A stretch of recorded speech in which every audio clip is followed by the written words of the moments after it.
Então, pessoal, todos bem? Sejam todos novamente bem-vindos ao canal. Vamos analisar a primeira decisão colegiada do Supremo no que diz respeito à Covid-19.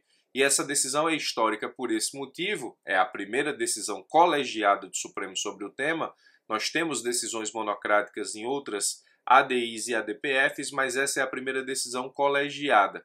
E também histórica porque pela primeira vez o Supremo Tribunal Federal decidiu via videoconferência. Esse relato, esse registro é importante porque, de certa forma, todos aqueles que participaram dessa decisão no dia de ontem, por videoconferência, entraram na história da Suprema Corte e eis que se trata da sua primeira decisão proferida sem a presença física dos ministros, ou seja, havia apenas o ministro-presidente, o Toffoli, e o Gilmar Ferreira Mendes presentes no Supremo Tribunal Federal. Todos os outros ministros estavam presentes virtualmente. Então a decisão é histórica, razão pela qual fica aqui o registro. Bom, vamos analisar o que decidiu o Supremo no que diz respeito ao combate à pandemia, especialmente na matéria que trata das atribuições dos entes federados, União, Estados e Municípios. Para que você entenda o caso, preciso te dizer que o Supremo referendou a medida cautelar do Marco Aurélio na ADI ajuizada pelo PDT. O número da ADI está aqui em cima no vídeo, você pode conferir. O Supremo definiu que estados e municípios possuem autonomia para os atos de combate à Covid-19, referendando aquilo que o Marco Aurélio já havia decidido. Vamos analisar ou rememorar, uma vez que eu já tenho vídeo aqui no canal gravado sobre o tema, o que decidiu o Marco Aurélio e vamos entender quais foram as dimensões dadas pelo Supremo no referendo da medida cautelar, nesse caso julgada ontem. Então entenda o caso. A Lei 13.979, ela trouxe medidas de enfrentamento à pandemia. É uma lei nacional, uma lei nesse caso específico que estabelece a forma como a União vai enfrentar a pandemia e nessa lei a União, por meio da medida provisória 926, estabeleceu que apenas o governo federal é quem decide sobre limitação de locomoção e definição de atividade essencial. A lei tem vários outros aspectos, mas esses dois aspectos são os mais importantes no momento e são os mais importantes para a decisão que o Supremo tomou ontem. Então vamos nos apegar a essas duas características da MP 926, que alterou a Lei 13.979. Aí veio uma ação direta de inconstitucionalidade do PDT e, em cautelar, o ministro Marco Aurélio fixou entendimento de que estados e municípios possuem autonomia para o enfrentamento da pandemia, que é a melhor interpretação, nos termos do que decidiu Marco Aurélio, da lei, no sentido de que todos os entes federados, no limite das suas atribuições, podem tomar medidas para o combate à Covid-19. Então, aqui é fixando entendimento. O Marco Aurélio fixou justamente esse entendimento no sentido do seguinte: a Lei 13.979, ela não retira, não usurpa a atribuição de estados e municípios. Ela estabelece linhas gerais de atuação da União, mas dentro das atribuições de estado e município eles podem agir livremente. Foi o que entendeu o Marco Aurélio na cautelar. E estabeleceu, portanto, que se trata de competência comum, ou seja, a competência administrativa no combate à pandemia do coronavírus, que nada mais é do que a competência comum em termos de saúde. E aí o Supremo analisou a medida cautelar do Marco Aurélio justamente no julgamento de ontem.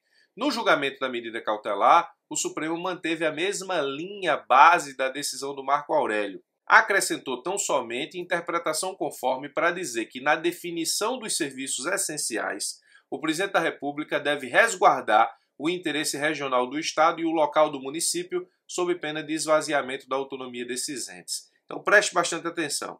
A gente revisou o que entendeu o Marco Aurélio, tem um vídeo gravado no canal analisando só a decisão do Marco Aurélio. O Supremo referendou a decisão do Marco Aurélio e estabeleceu exatamente um adendo à decisão da medida cautelar, no sentido de dar interpretação conforme a parte da medida provisória que estabelece que o presidente da República, por decreto, vai definir o que são serviços essenciais. O Supremo disse que o presidente da República vai fazer isso, mas ele tem que resguardar os interesses regionais dos estados e locais dos municípios, sob pena dele acabar esvaziando a autonomia de estados e municípios se definir sem essa preocupação o que são os serviços essenciais. A questão é que o Supremo ele referendou a medida cautelar do Marco Aurélio Mas aí a minha opinião, enquanto professor de Direito Constitucional, é que o Supremo deixou de enfrentar vários temas importantíssimos para dar segurança jurídica a estados, municípios e principalmente às pessoas, aos cidadãos, aqueles que enfrentam efetivamente as limitações impostas pelos entes federados, ou seja, segurança jurídica no sentido de saber o que cada ente poderia, em tese, fazer no combate à pandemia. Nós sabemos que o Supremo referendou medida cautelar do Marco Aurélio e disse que estados e municípios têm autonomia. Agora, qual o limite dessa autonomia?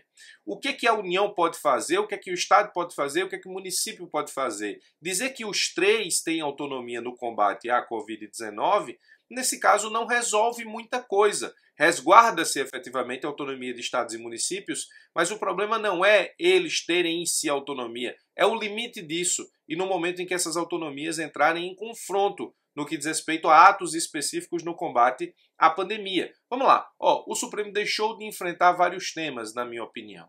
Lógico que a premissa do julgamento tem por base o federalismo e a análise do que pode fazer estados e municípios em matéria de saúde específica, Covid-19, e também a usurpação da autonomia de estados e municípios por parte da União. Essa é a premissa do julgamento, é isso que foi questionado na ADI. Tudo bem, mas o Supremo poderia, nesse julgamento, ter resolvido vários problemas. Eu listei 5. Primeiro, a decisão foi muito genérica. Como disse, estados e municípios têm autonomia, mas não disse o Supremo Tribunal Federal os limites dessa autonomia. E é bem verdade que o fato de ter autonomia não dá a estados e municípios o direito de praticar arbitrariedades. Então, para mim, faltou o Supremo especificar o que é possível dentro da autonomia de cada ente e, pedagogicamente, até dividir essas atribuições para que nós pudéssemos ter segurança jurídica.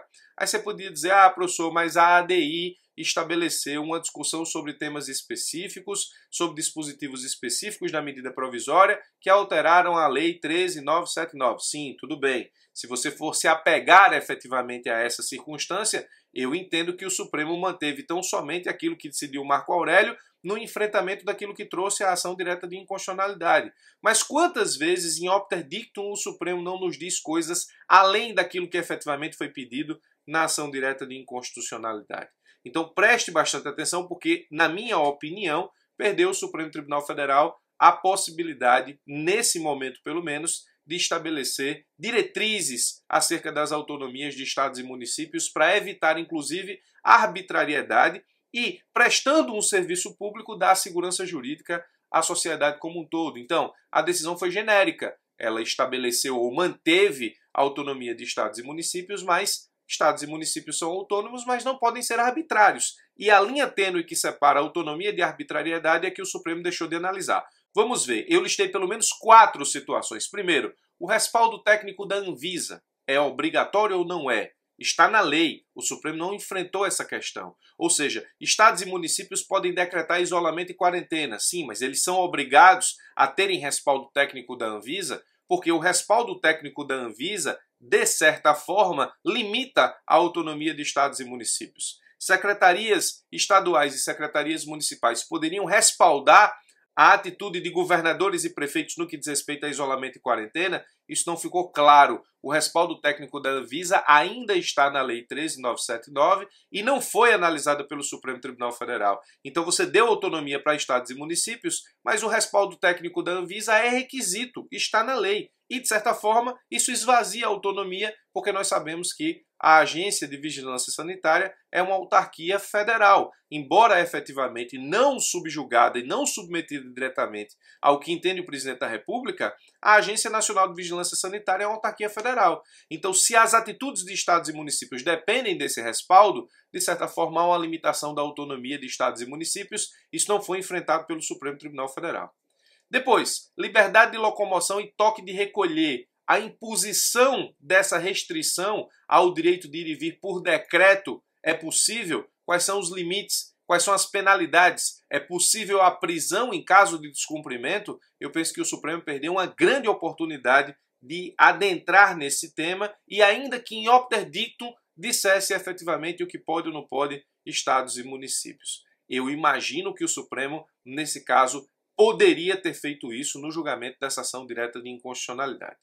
Depois, divergência entre orientação entre estados e municípios. Ou seja, se um decreto estadual estabelece quarentena e um decreto municipal relaxa a quarentena, qual deles efetivamente prevalece? Gravei vídeo nesse canal estabelecendo exatamente que, na minha opinião, e de acordo com o que o Supremo decidiu até agora, inclusive com essa decisão, a última palavra seria do município. O Supremo perdeu efetivamente a oportunidade de responder esse questionamento.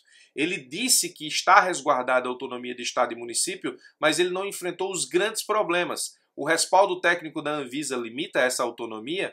O direito de ir e vir enquanto restrição no que diz respeito à liberdade de locomoção, imposição por decreto, quais são os limites disso? É possível prender? Quais são as penalidades? Cabe só multa? Então, o Supremo perdeu a oportunidade de esclarecer isso, de certa forma, ainda que opter dictum, digo, porque não é o pedido principal da ação direta de inconstitucionalidade.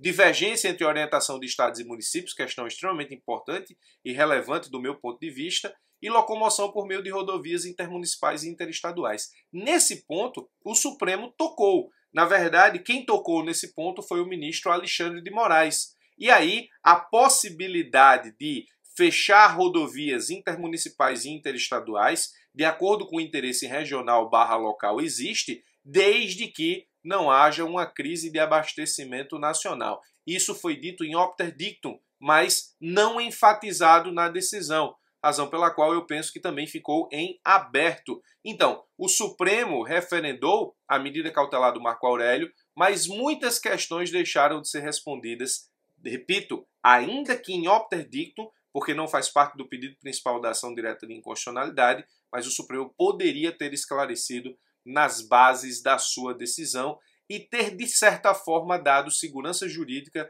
para que estados e municípios pudessem agir com base na autonomia, porque a autonomia, como disse em outro momento desse vídeo, não é sinônimo de arbitrariedade. O Supremo apenas disse de forma genérica que o interesse nacional é, nesse caso, atribuir à União Federal os atos que envolvem o interesse nacional, o interesse regional, os estados, o interesse local, os municípios. Esses interesses precisam conviver em termos de combate à pandemia. O Supremo disse isso genericamente. Em outras palavras, a União fixa bases, diretrizes básicas do combate à Covid, mas não pode usurpar a autonomia de estados e municípios. De outro lado, estados e municípios não podem tomar decisões que afetem o país, como, por exemplo, o fechamento de uma rodovia que provoque crise de abastecimento nacional. Como disse, a decisão do Supremo foi muito genérica. Resguardou-se a autonomia, mas não se resolveu, ainda que em opter dictum, repito sempre, porque não é o pedido principal da ação direta de inconstitucionalidade, mas ainda que em opter dictum,